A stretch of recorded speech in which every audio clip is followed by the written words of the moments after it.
Everyone, this is Tina, your friendly vlogger. I'm to anyway, I'm doing this video. Normally I would, or recently been trying to cover crime or things like, internet dating or domestic violence, things like that. But then I came across something that I just had to talk about. So there's this guy, his name is Ari Nagel, and well, apparently he has over 100 children.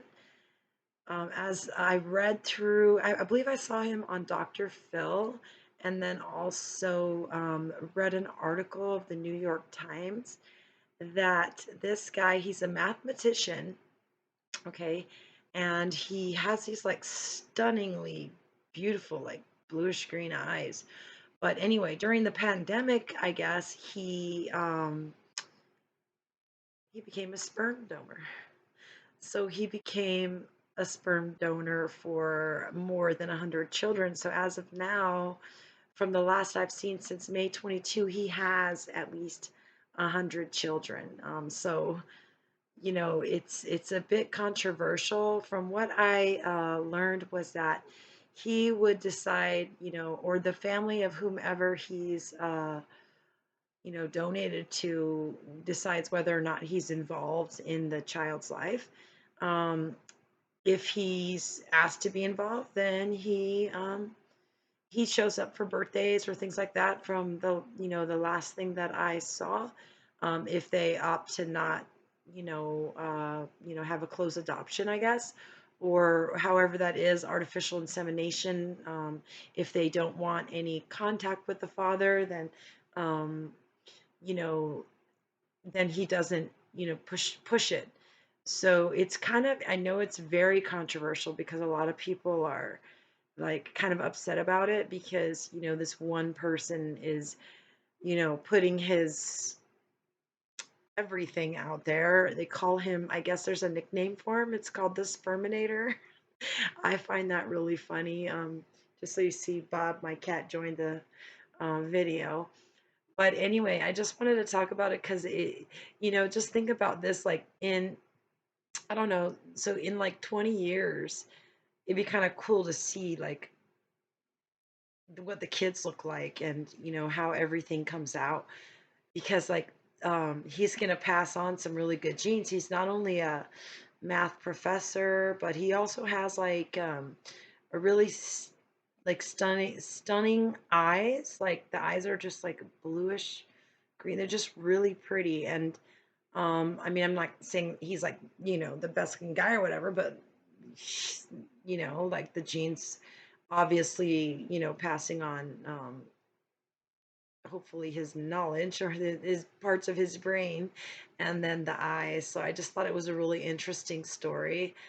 So if you find this interesting, just go ahead and comment on it, whether it is good or bad. I know that some people have a really like angry, mm, maybe not angry, like they're just really against the fact that this guy's doing this. For me, like I look at things like this, like it's up to each individual, and hopefully the kids, when they grow up, they don't run into each other, having the same birth father. But I think it's kind of cool also, though, that he's willing to participate in the child's life. If, as far as I read, the last thing that I've heard is that he will participate if the parents want him to, but if they don't want him to, then he stays away. So, I think it's going to be interesting to see his genes in about 20 years and see, where these kids evolve and, um, what they become, or, just to see, because he's passing on these like really beautiful eyes, and then those will pass on through generations. And so it's kind of interesting, like, because you're always saying like you need a DNA replacement. Well, he's got like so many, when those kids have kids and such, so anyways, his genes are pretty good, obviously. He knows it, and so he's just continuing. I'm not sure if he's still donating. I know I read an article somewhere also that had said that his wife was upset about it. I'm really not sure about all that though, so I don't want to speculate, about this. I just thought it was a really interesting topic.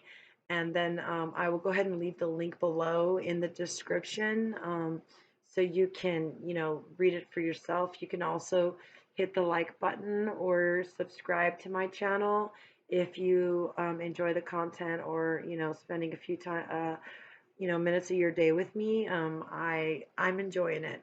So luckily, this case is not about crime, though it is controversial. I mean, I'm not going to sit here and say this. People aren't going to have their objections to this, but it's not talking about situations where people have been abused online or domestically, or just things like that. So it's a bit of a different story. Anyway, thank you for watching, and I will talk to you soon. Have a good night.